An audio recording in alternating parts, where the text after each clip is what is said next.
Eh bien, pour rester sur la question de la compétence provinciale, et si on met de côté la question de la constitutionnalité, y a-t-il d'autres façons pour les provinces de réagir si ce projet de loi devient loi? Est-ce que l'Ontario, par exemple, éliminerait son régime de garantie, peu importe son nom, parce qu'il pourrait dire ce n'est plus nécessaire maintenant? Est-ce que d'autres provinces pourraient modifier des choses qu'elles font déjà pour les régimes à prestations déterminées? Est-ce que cela changerait le calcul? Parce que là, on voit un transfert de responsabilité des provinces vers la loi et la participation ou l'implication du fédéral. Elle pourrait être heureuse de ne plus avoir cette responsabilité. Je veux parler des provinces. Bon, alors, je ne vois pas comment une province pourrait changer ce qu'elle fait à cause de ceci, sauf que vous avez soulevé l'enjeu du fonds en Ontario pour les régimes à prestations déterminées. Alors même s'il est susceptible de ne pas avoir à verser autant à l'avenir, cette loi ne garantit pas que tous les régimes de retraite vont recevoir tout l'argent nécessaire pour payer tout le monde intégralement. S'il y a une faillite avec très peu d'actifs disponibles, il se pourrait qu'on ait des situations où le Fonds de garantie de l'Ontario pourrait intervenir et devenir utile. L'une des conséquences, soit dit en passant, de ceci serait que le Fonds de garantie en Ontario n'aurait plus besoin d'autant d'argent à l'avenir et les employeurs n'auraient plus besoin d'y contribuer autant, ce qui serait une économie pour les employeurs. Mais est-ce que l'Ontario ne devrait pas payer d'abord avant que ce plan-ci intervienne?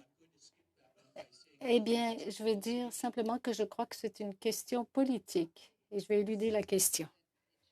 Moi, je dirais qu'il faut que ce soit clair dans le projet de loi parce que le PGPF vise à s'appliquer dans les cas d'insolvabilité. Oui, mais nous ne savons pas qui va payer d'abord.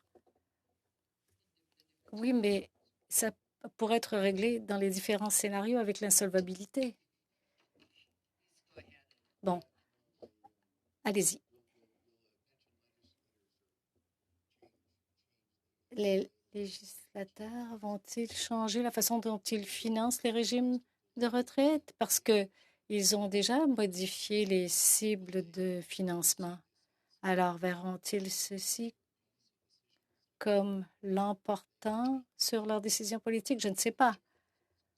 Est-ce qu'il y aurait contestation là? Je ne sais pas. Bon, alors une brève question complémentaire sur l'enjeu précédent. Et je comprends que notre collègue de l'association n'est pas d'accord avec Mme Gladous concernant l'impact de ceci sur les régimes à prestations déterminées. Enfin, vous estimez, Mme Gladou pense qu'il n'y aura pas de diminution du nombre de régimes de prestations déterminées pour toutes sortes de raisons. Mais est-il juste de dire que les entreprises qui n'ont pas encore de régime de retraite et des compagnies qui n'existent pas encore aujourd'hui, mais qui pourraient être créées, n'auront plus beaucoup d'incitation à offrir des régimes à prestations déterminées? Est-ce que c'est vrai? Ah oui, tout à fait. Et c'est pourquoi je crois qu'il y a beaucoup d'autres solutions qui font l'objet de recherches pour produire ce genre de régime de retraite. Si vous me permettez, c'est la situation actuelle. Avec ou sans ce projet de loi, il y a très peu de nouveaux régimes de retraite à prestations déterminées qui sont créés. Ils sont très rares.